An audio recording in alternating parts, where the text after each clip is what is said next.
noches. Boca y es Yom Kippur. Mis ancestros en la tablada se están retorciendo de consternación. Me puse lo más cerca que pude del futuro, es decir, en el presente, y voy a leer un texto que no es breve, se llama Desfiguraciones.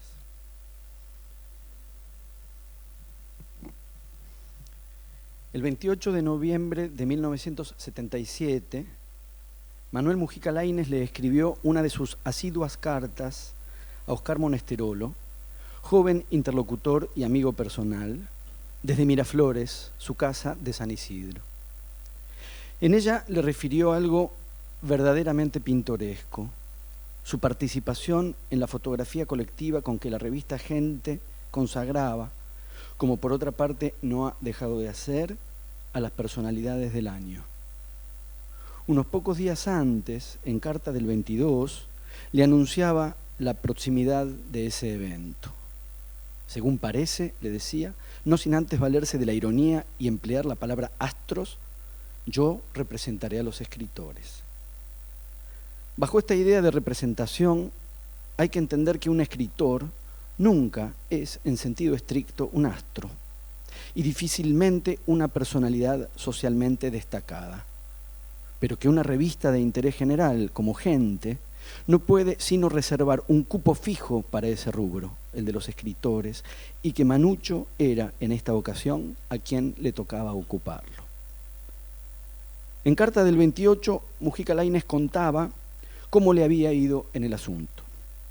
Es interesante consignar a quienes atinó a reconocer en la reunión y a quienes desconoció o confundió. Reconoció a el tenista Vilas, el pintor Berni, la bailarina Olga Ferri, el compositor García Morillo, al gordo Porcel, a la Bruna, el de River Plate, a Migré, el de los teleteatros que nunca terminan y gana fortuna con ellos. Advirtió que estaban dos de los luthiers, aunque no especificó cuáles. Detectó a un joven científico cordobés cuyo importante descubrimiento le resultó impreciso. Ignoró la identidad de una modelo y una cantante de tangos, ambas aparentemente célebres. Y a la archicélebre vedette Nélida Lobato la saludó con un abrazo, pero confundiéndola lamentablemente con otra, con Libertad Leblanc. No era esta la primera vez en que Manuel Mujica Lainez concurría para integrar la foto de Gente de las personalidades del año. Cuando el escándalo por la prohibición de Bomarzo, otra vía hacia la notoriedad social del escritor, verse envuelto en el escándalo, ya le había tocado asistir. De ese antecedente, Manucho había obtenido una invalorable astucia que le explicaba a Monesterolo así. Me ha enseñado la experiencia que por nada hay que situarse en el medio, porque puesto que la tapa es doble, por el medio la doblan, y al que va en el centro lo cortan por la mitad. A ese centro, a ese fatalísimo centro, van a parar los incautos o los vanidosos. Nélida Lobato, sin ir más lejos, movida por la vanidad, fue y se puso justo ahí. A Manucho se lo ofrecieron y él, ya avivado, declinó, no por falta de vanidad, sino por un empleo más sagaz de la misma. Se ubicó hacia la punta izquierda, un mal lugar para el estudio, pero el mejor lugar para la tapa. ¿Qué pensar, qué decir de esta perspicacia en acto de Manuel Mujica Lainez? Manucho se revela con esto como estratega de la figuración personal. Por supuesto que el encanto que el episodio cobra radica en que, en la carta a Monesterolo, Mujica Lainez dejó ver a las claras que no se tomaba el tema del todo en serio, que no hablaba del todo en serio. O mejor, que no lo decía en serio, aunque lo había hecho en serio. Ahí quedaba la pobre Nélida Lobato, perdida en el pliegue, en el lugar menos visible de la revista, mientras él, Mujica Lainez, sabedor de las conveniencias, para algo sirve haber vivido, consignó en la carta, se ubicó donde más y mejor convenía. Por supuesto que es posible considerar que a una estrella de verdad, como Nélida Lobato, fatigada de escenarios y de tapas de revista, le daba exactamente lo mismo sentarse en un lugar o en el otro, ir a parar al pliegue o al despliegue. Para un escritor, en cambio, apenas un escritor, falso astro, se trataba de un verdadero acontecimiento sin dudas, no podía ni quería desperdiciarlo. Los tiempos, por supuesto, han cambiado. En parte porque es lo que pasa siempre, es lo que siempre ocurre con los tiempos, que cambian. Pero en parte, y en una mayor parte, porque hemos atravesado y seguimos atravesando todavía un proceso de transformación profundamente radical. En términos de un darse a ver, como el que ocupó a Mujica Lainez aquella vez, estamos a más de 40 años de distancia, aunque hayan pasado menos de 40 años en realidad, de aquel mundo de 4 canales de televisión nada más, y en blanco y negro, 2 o 3 sucintos suplementos culturales en los diarios, y en blanco y negro, alguna tapa de gente dispensada cada tanto, como ficción de notoriedad pública. Las nuevas tecnologías aportaron sabidamente toda otra dimensión, impensada hasta hace poco, para exponer y para exponerse. No hay casi recodo de nuestras vidas que no haya sido tocado, cambiado, afectado. También lo han sido el arte y los artistas y sus respectivas circulaciones, la decisiva relación del arte con la vida cotidiana, la no menos decisiva relación de los artistas y la imagen que de sí se forjan con aquello que han creado. Boris Groys ha planteado por caso que el artista deja de ser un productor de imagen y se vuelve él mismo una imagen, que se trata de una cuestión de manifestación de yo, de autodiseño, de autoposicionamiento en el campo estético, ya que el sujeto de la autocontemplación claramente tiene un interés vital en la imagen que ofrece al mundo exterior, que comenzamos a ser culturalmente creativos cuando queremos hacer una imagen de nosotros mismos. Por medio de los nuevos soportes y la inusitada potencia de su accesibilidad, vida y arte, creador y contemplador, artista y obra, público y privado, se entreveran y se intercambian, se intersectan y se retroalimentan, bajo una misma lógica de expansión incontenible, de exhibición y visibilidad como nunca antes. Volverse imagen. La cuestión de la manifestación del yo ha dejado de ser eventual, algo tan de excepción como que pase un remis por Miraflores para ser llevado a integrar la foto del año de la revista Gente, y se ha vuelto un asunto tan del día a día como armarse y actualizar una página. En la página de un artista, observa Groys, la vida y la obra coexisten. Llevar adelante un blog, tuitear y tuitear y tuitear, tener Facebook o ser tenido por Facebook, mostrarse en Instagram. Debo confesar, y me disculpo, que emito todo este párrafo un poco a la manera en que Ranko Fujisawa cantaba su repertorio de tangos. Para la literatura, como para todo, las cosas han cambiado también. Habiendo sido relativamente avanzada como práctica artística, la primera en acceder a la era de la reproductibilidad tecnológica que analizó Walter Benjamin, a la que llegarían solo más tarde las artes visuales y la música, hoy se obstina, no pocas veces, en formatos repentinamente arcaicos: el libro, el papel, el lápiz negro, la tinta. Desde una perspectiva análoga, en lo que a desdiferenciación de planos se refiere, Josefina Ludmer plantea que en el proceso de desnacionalización los escritores empiezan a verse más en imagen y se van transformando en personajes mediáticos. Lo cierto es que, puestos a circular y a transponer fronteras, parece contarse con una mayor fluidez en el caso de los escritores, que van, vienen, despegan, aterrizan, se presentan aquí o allá, que en el caso de los libros, que suelen estancarse en el radio de los mercados locales, en especial y paradójicamente, cuando se trata de las políticas de edición de los grandes grupos transnacionales.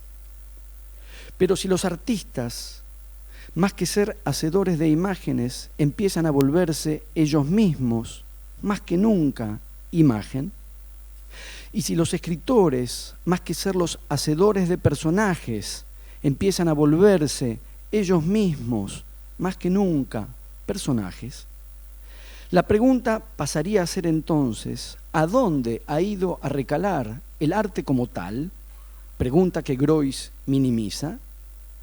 ¿Y a dónde ha ido a recalar la literatura como tal? Pregunta que Ludmer descarta. Los escritores nos interesan, a nosotros, los lectores, y nos convocan desde los ritos de sus actos de presencia, pero ¿qué sucede mientras tanto con los libros? Hay casos en los que los escritores se hacen presentes en lugar de los libros, en su reemplazo. El público acude a verlos, a escucharlos, a fotografiarlos, incluso, ¿por qué no?, a tocarlos, pero no por eso va a leerlos. Ocurrió durante mucho tiempo nada menos que con Borges, es decir, con el mejor de todos. La admiración venerativa de su figura, en el sentido en que se acostumbra a decir genio y figura, superaba con creces la disposición concreta a leer concretamente sus textos. Venerarlo y no leerlo, o venerarlo para eximirse de leerlo, llegó a ser un implícito literario. Luego hay casos en los que los escritores van delante de sus libros, con el propósito declarado de abrirles el camino o prepararles el terreno. A eso, los encargados del rubro le dan el nombre de promoción. Y luego hay escritores que se sitúan entre los libros, los propios y los ajenos, ni delante de ellos ni tampoco en su lugar. En esos intersticios, que no son necesariamente estrechos, transcurren los intercambios, las discusiones o los entendimientos sobre la literatura, lo propio de todos aquellos que detentan un interés singular, cuando se encuentran con muchos otros a quienes justo les interesa lo mismo. Se definen así, evidentemente, distintos modos de la presencia, ya que de hacerse presente se trata, y distintos modos de vincularse con lo que más importa, que son los libros, las lecturas, es la infinita conversación literaria, es escribir. De igual manera, si de manifestarse en imagen se trata, habrá que considerar a su vez los distintos modos de asumir esa cuestión. Darse a ver. ¿De qué manera? La política de la pose que definió Silvia Molloy, aunque inscripta en el modernismo de finales del siglo XIX, conserva su potencia conceptual y no deja de iluminar nuestro presente. Molloy asigna a la pose una ambivalencia desestabilizadora que no hace sino desacomodar la exigencia de que se distinga siempre aquello que se es de veras de aquello que tan solo se simula ser. La pose, sostiene Molloy, dice que se es algo, pero decir que se es ese algo es posar, es decir, no serlo.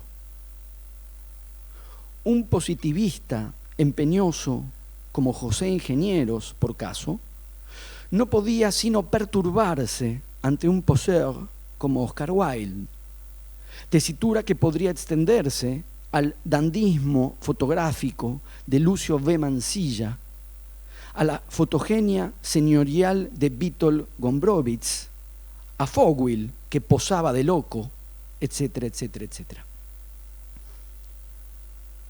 No estoy pensando en aquellos que posan de escritores, por supuesto.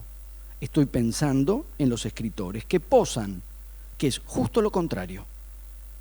Los que posan de escritores cultivan la autoimportancia y fortalecen en el afán de su pretensión el fetiche de la figuración autoral y aún el mito del escritor full time, el que es escritor en todo lo que hace. Roland Barthes desarticuló esa impostura hace más de 50 años en una de sus mitologías. Pienso, en cambio, en el escritor que es escritor solamente cuando escribe. Y entonces, ante las exigencias de la imagen, lo que hace es simular. Simular que es eso que en definitiva es. Ofrecerse en lo que es, pero por medio de una simulación. Entiendo que fue en ese sentido que Eve Ward sostuvo en una reciente entrevista con Mauro Libertella que uno es escritor mientras escribe. El escritor no tiene que pensarse como escritor. El resto, entonces, todo el resto es posar. Porque ante el imperio epocal del volverse imagen, existe una resistencia posible que radica precisamente en la pose. Fingir que se es eso mismo que se es. Hacer de la figuración autoral un asunto de artificio, así como Víctor Shklovsky habló en 1917 de el arte como artificio. El ser de veras y la actuación ya no se oponen, ya no se excluyen, ya no sirven cada uno como refutación eventual del otro. La pose, desde este punto de vista, no es pues lo otro de la verdad, es la verdad, pero verdad de la pose. Me consta, porque he planteado esta cuestión ya en otra parte, que no es sencillo hacer que ceda la exigencia de autenticidad planteada a los escritores, la exigencia de que se muestren tal como son, que revelen su profunda verdad, que se expongan sin artificio, en resumen, que no posen. Hay un culto sacralizado del escritor que no afloja en ese requerimiento.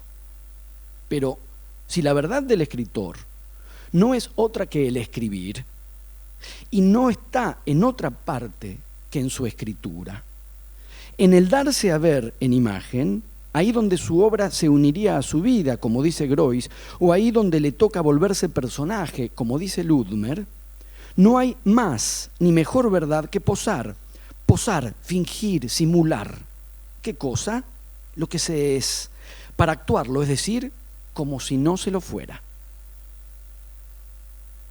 Pensemos en las fotografías de escritores de Alejandra López, por ejemplo, o en las de Sebastián Freire, o en las de Alejandro Guyot, aunque son diferentes entre sí.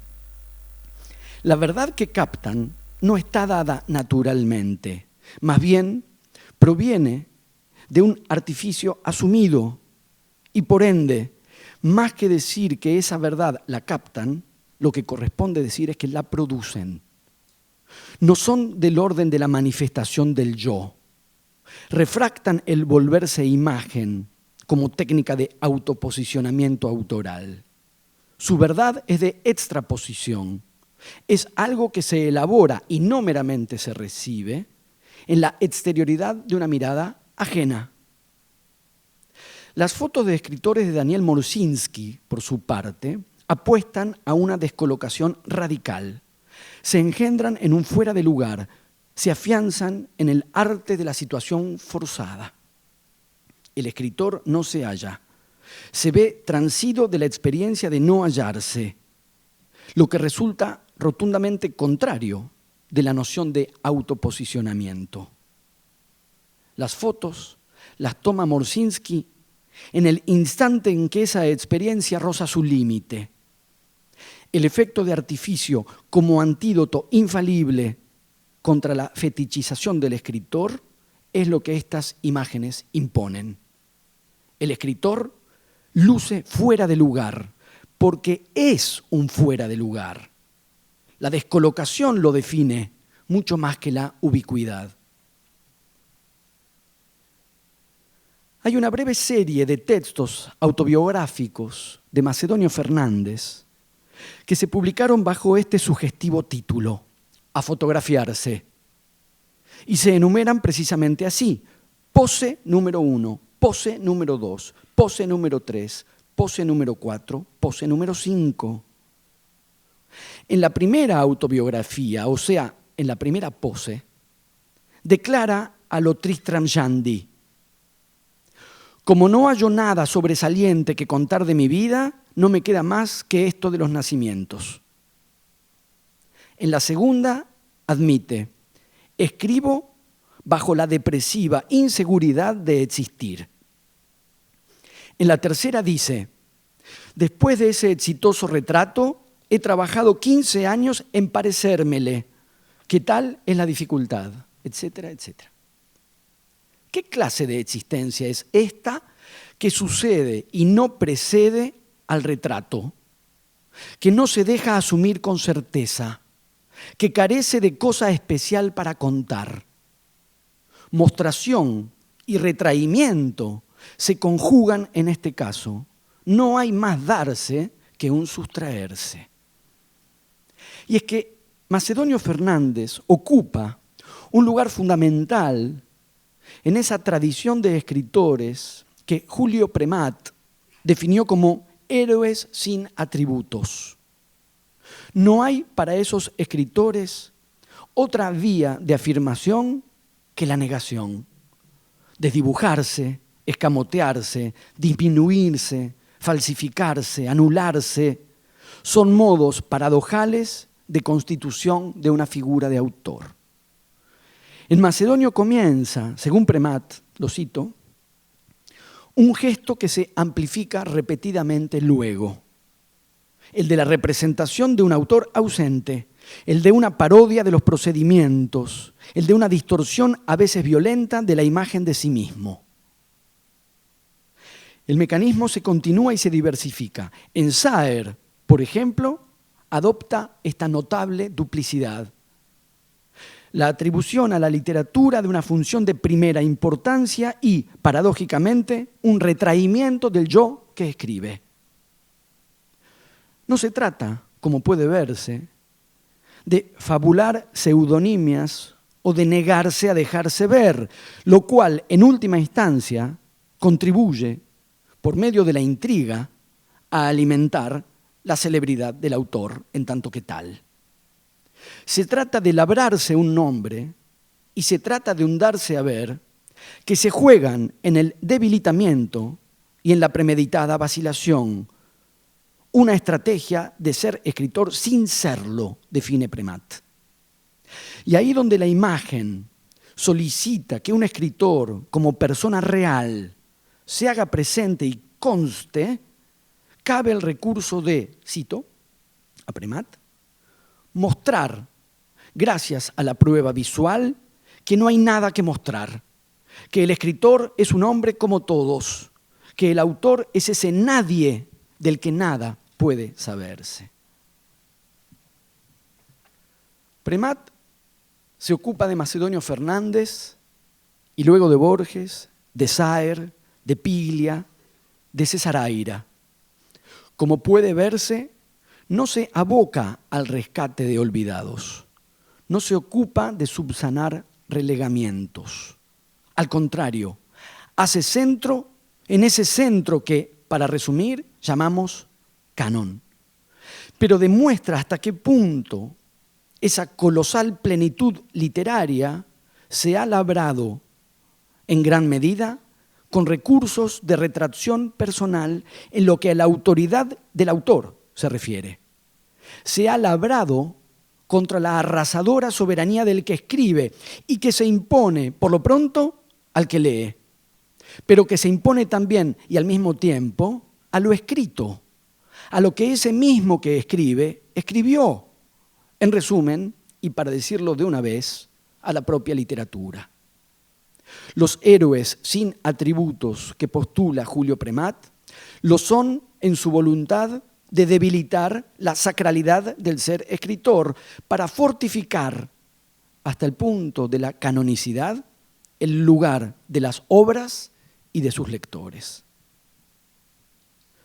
No obstante, Premat señala igualmente que, cito, los escritores actuales, los que escriben después de la muerte del autor de los 70, después de la pérdida de las ilusiones sobre la verdad de lo autobiográfico, recurrirían entonces a una ilusión biográfica y a los espejismos de la autoficción como estrategia de supervivencia o de resurrección.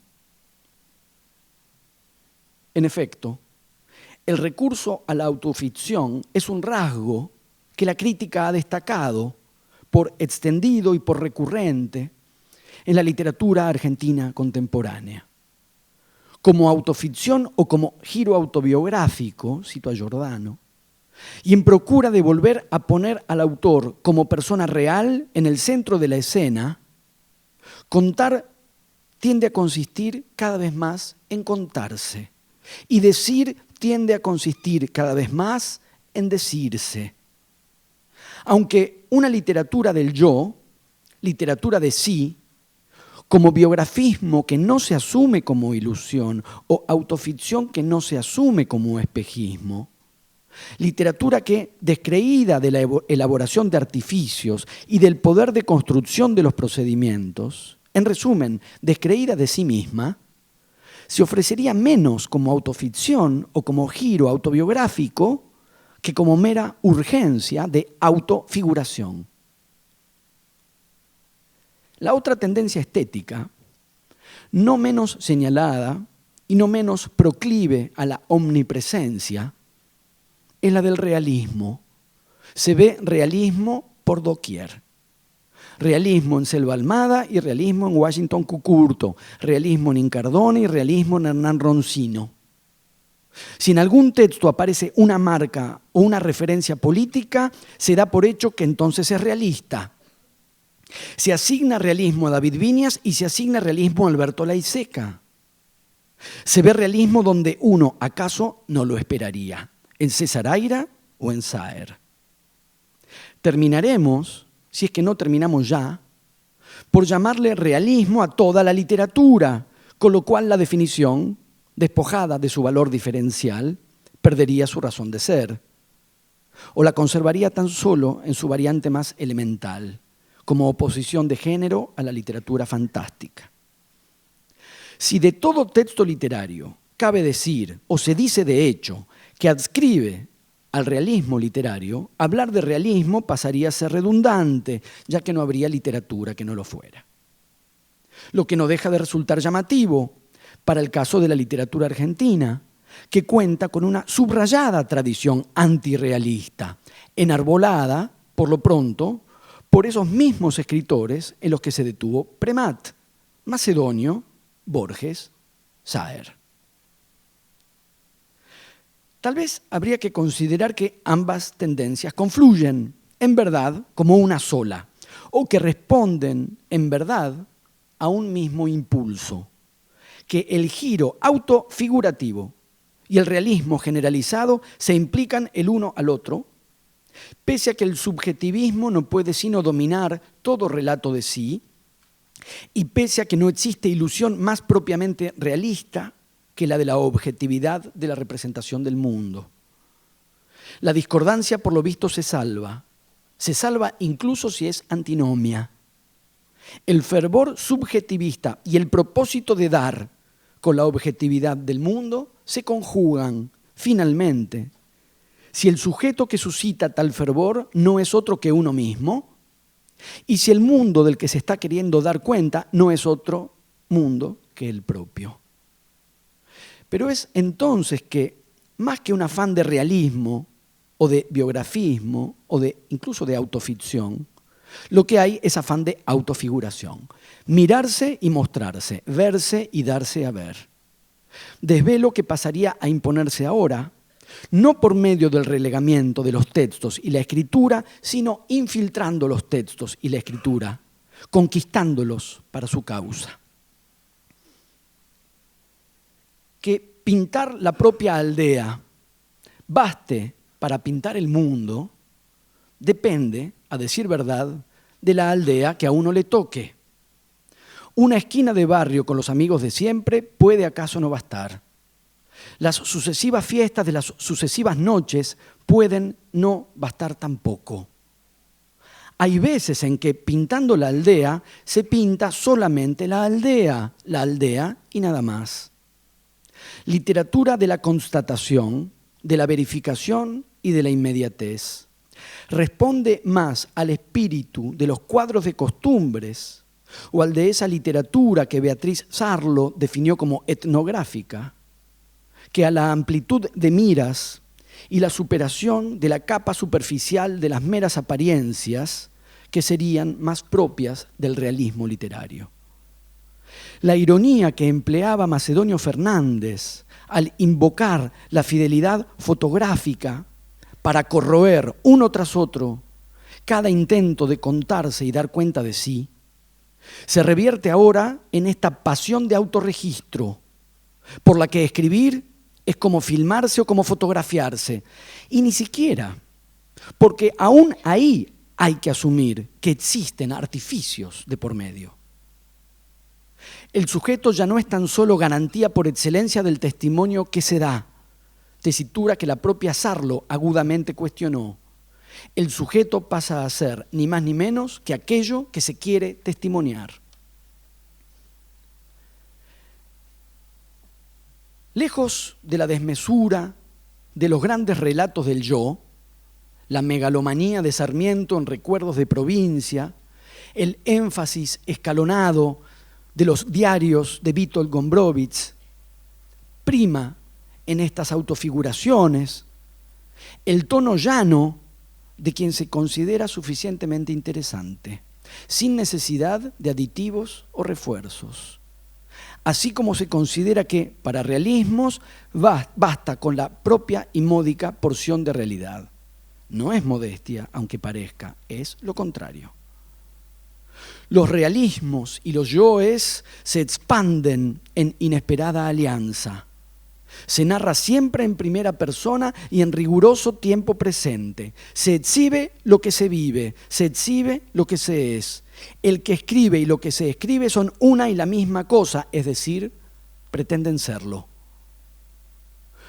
Puede que haya sido esto lo que fatigó a Arnaldo Calveira, quien en una entrevista realizada por Adrián Ferrero para la revista Hispamérica, declaró pesarosamente: hay tanta gente que escribe, que tiene sus libros, que me manda sus libros. ¿Y qué hay en sus libros? Autoexpresión. Jamás poesía, jamás. Siempre yo. Eso me parece lamentable. Y puede que haya sido esto lo que requirió de parte de Gabriela Cabezón Cámara una especificación estética acerca de la Virgen Cabeza, según refiere en una entrevista que Arián Díaz y Celeste Murillo le hicieron para la revista Ideas de Izquierda. Una vez alguien me dijo: ¿cómo pudiste hacer una descripción de la villa tan realista? No es realista. O no me leíste o no fuiste a la villa. Tomo nota de eso que Calveira percibe como un sobredimensionamiento del yo. Tomo nota de eso que Cabezón Cámara percibe como un abuso del realismo. Nos basta para establecer una especie de estado de cosas, una línea hegemónica dominante en lo que hoy por hoy se escribe y se lee entre nosotros. Entiendo que al mismo tiempo existe en la literatura argentina otra clase de resolución por fuera de la autofiguración y por fuera de la figuración costumbrista que dicha autofiguración conlleva. Su clave es otra, la desfiguración. Una apuesta a la distorsión que ahuyenta el pacto estable del reconocimiento y la ratificación para poner a funcionar, en cambio, los perturbadores dispositivos de la deformación y la extrañeza. Mucho de eso se pone en juego en Romance de la Negra Rubia, de Gabriela Cabezón Cámara. Sus materiales, la miseria, la marginalidad, un estallido de protesta, la emparentan en primera instancia con los afanes convencionales de eso que daba en llamarse literatura social. Pero su resolución la pone claramente, desfiguración mediante, en un registro bien distinto, tanto verbal como narrativo. Parecíamos creado para la performance, declara su heroína en un momento determinado. La lucha y la pobreza se extreman hasta la carnavalización resistente, se desencajan y se subrayan hasta rozar el expresionismo. Novela de la desproporción, Romance de la Negra Rubia enarbola su verdad justamente por desproporcionada. La enarbola y se la tira a la realidad, como quien dice por la cabeza, porque se trata de un tipo de verdad que la realidad misma, ahí donde por pura costumbre suelen abrevar los realistas, no la ofrece ni la asume. No solamente en lo narrado, sino ante todo en el narrar, habita la desmesura.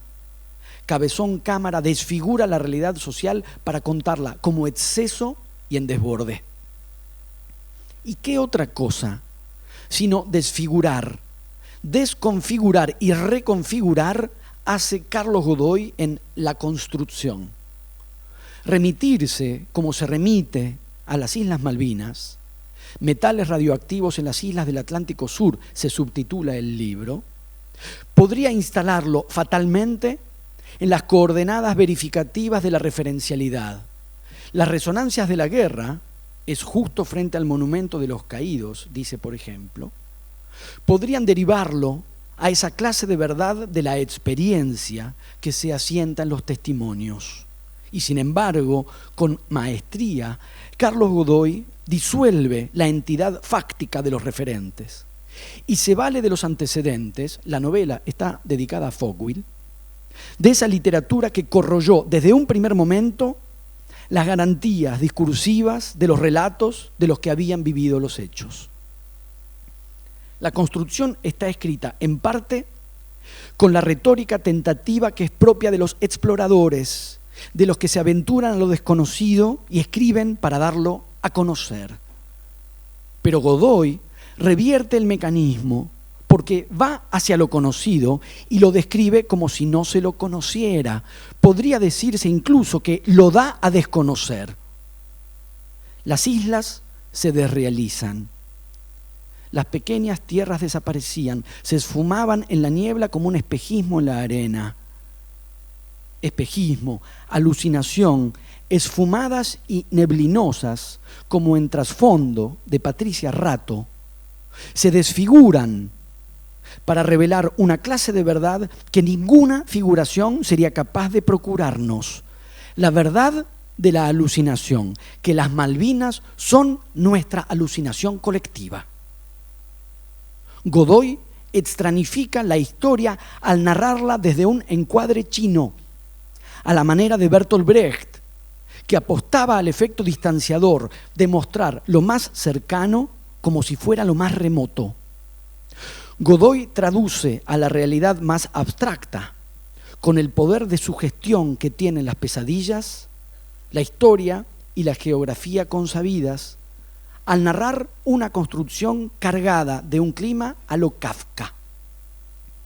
Las Malvinas son, en La Construcción, cito, como dos manchas de un test de Rorschach separadas por apenas un pequeño espacio en blanco. Así también las vio Carlos Gamerro en Las Islas.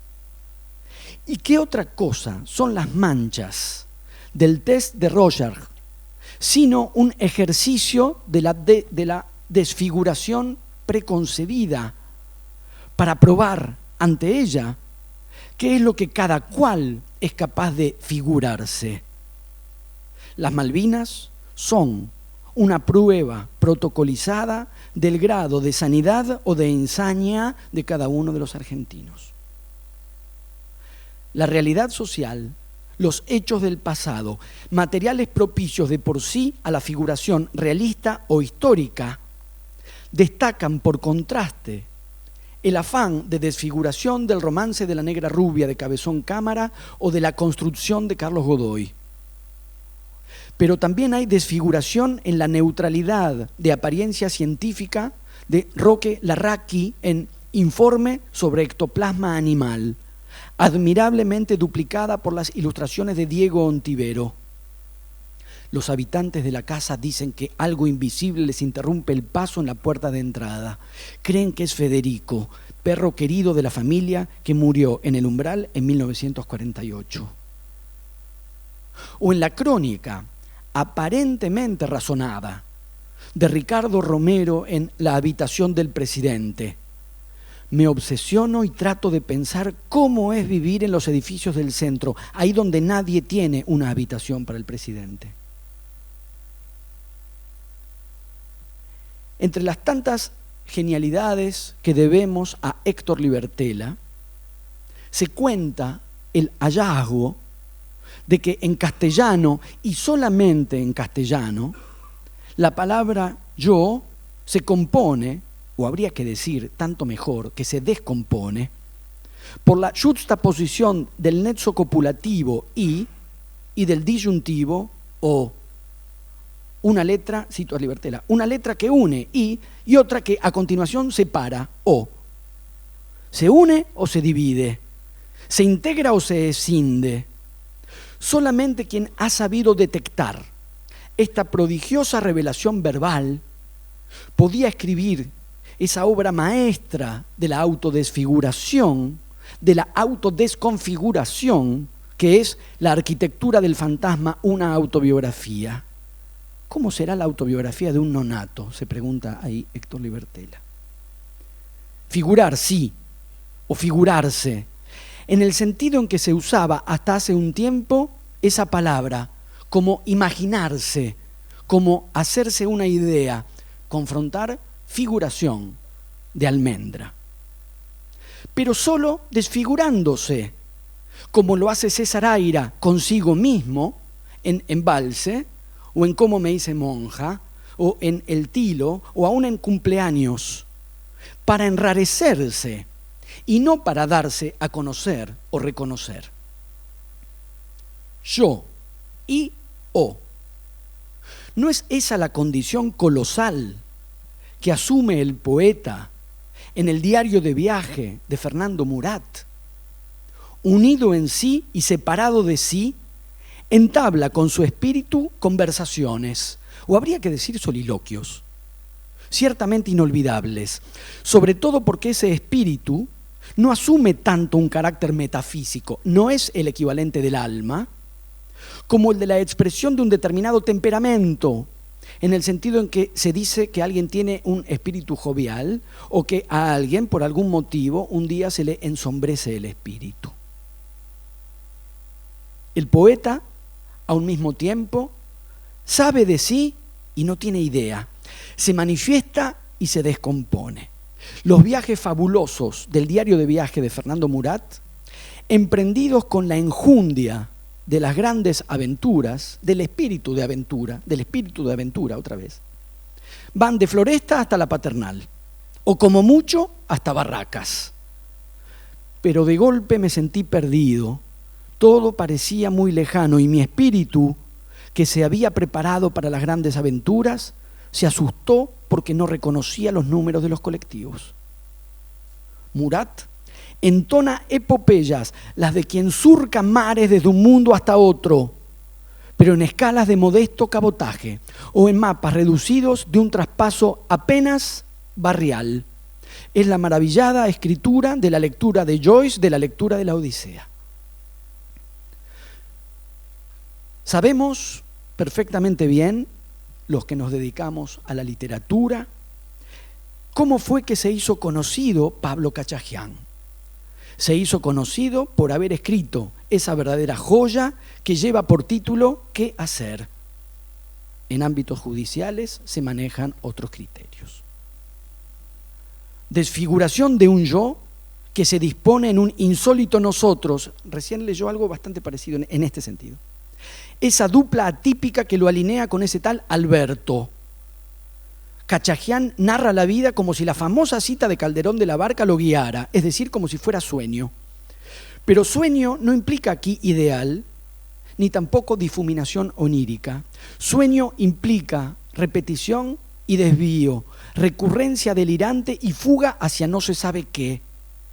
Insistencia en la aprehensión y aceleración espiralada. Montaje inacabable de una cosa consigo misma. Paso incesante de una cosa a otra y a otra y a otra, sin que termine de saberse nunca cómo es que concretamente se pasa, y mucho menos cómo se vuelve. El arte de la deposición del yo como sola forma de escribir un yo. Lo entiendo a la perfección, y aunque es claro que entiendo, no es claro qué es lo que entiendo. Cachajian. Repetición de lo mismo, con lo mismo, hay también en Pequeña Flor, de Yossi Abilio. Pero no para consolidar una figuración por medio de la insistencia, sino más bien al revés, para desfigurar cada vez más esa misma historia, la de un crimen irrenunciable, que se vuelve más y más imposible a medida que se lo reitera, menos real y menos cierto cada vez que se lo vuelve a contar. Fui una larva todo el día, la indefinición de los hechos me laceraba. ¿Y qué decir de esa proeza de la deformación narrativa que logra Yossi Abilio con La Serenidad, en la que el único yo es un supuesto yo, castigo y muerte del supuesto yo, y todo lo demás es pura desfiguración de figurantes, o bien, para decirlo de una vez, un gran otro, el gran otro. La desfiguración del mundo, del pasado, de los hechos, la autodesfiguración o desfiguración del yo, están, como puede verse, no menos presentes y no menos vigentes en la literatura argentina de estos años. He dado unos pocos ejemplos, cada cual podrá, si quiere, ampliar o completar, que las inflexiones señaladas como dominantes. Tal vez quepa detectar ahí una cierta hegemonía alternativa, si es que no una contrahegemonía. Si hay un yo, está descentrado, descompuesto, descuajeringado, disperso, puesto ahí para vacilar o para desvanecerse, antes que para la autoafirmación y la vanidad expositiva. El autor, si aparece, es en la desubicación y es para el desconcierto, no para dar un salto vital a la vistosidad, usando como plataforma las cosas que, para proceder así, ha escrito. Cabe volver a interrogar, desde aquí, según creo, la escena de la figuración del escritor. Volver a Mujica Lainez, en aquel final de 1977, en aquella tapa de notables elaborada por la revista Gente, eligiendo su lugar, resolviendo con perspicacia su política de la pose. Uno puede detectar ahí, o en las cartas a Monesterolo en realidad, un deseo, el empuje de un deseo en secreta ebullición interna. Y uno puede detectar también, apenas en el renglón siguiente, no sin cierta señalada perturbación, la marca turbia de un encuadre político muy concreto. Primero aparece, y agradablemente sin dudas, la insinuación del deseo. Me corrí a la punta izquierda, espero que la mejor, de pie detrás de Guillermo Vilas, sobre cuyo caliente hombro reposó mi mano. La escena entera, si se quiere, es tragada por un adjetivo: caliente. Es decir, por la posibilidad de reparar, de registrar y detenerse en la temperatura que irradia ese cuerpo, el cuerpo irreprochable del deportista, el cuerpo compacto y macizo del campeón, el cuerpo magnético y cercano. ¿Para qué agrego estos pobres adjetivos yo si Manucho ya dijo caliente? Del joven número 1 del tenis. Allá vio hoy con su raqueta y su lawn tenis, habrá podido pensar o pensado Manucho. Pero la oración que sigue a estas dice así: en eso entró Joe, el ministro, y lo aplaudimos. Se colocó junto a Amalita Fortabat. Las confianzas de Manucho, le dice Joe a Martínez de Oz. El ministro, es decir, el responsable de las políticas criminales que llevó a cabo la dictadura militar, también en materia económica, citado por igual entre las personalidades del año de gente. Ese sí que sabía al lado de quién ponerse. Dios los cría. Y el escritor, llamado a la notoriedad, a ser un hombre del año, a representar al gremio en la foto, a lucirse entre celebridades, aplaudió a Joe, el ministro, no menos que los demás. Y lo aplaudimos, dice la carta. No es cuestión de apuntar con un dedo, o no es mi cuestión apuntar con el dedo. Solamente destacar que en las políticas de la pose a veces se cuela la política sin más y que conviene estar prevenidos. Lo demás, si se me permite, es tan personal y tan soberano como el goce, tan atractivo y tan inolvidable, tan embriagante y tan turbulento, tan caliente, tan caliente, tan caliente como el hombro de Guillermo Vilas.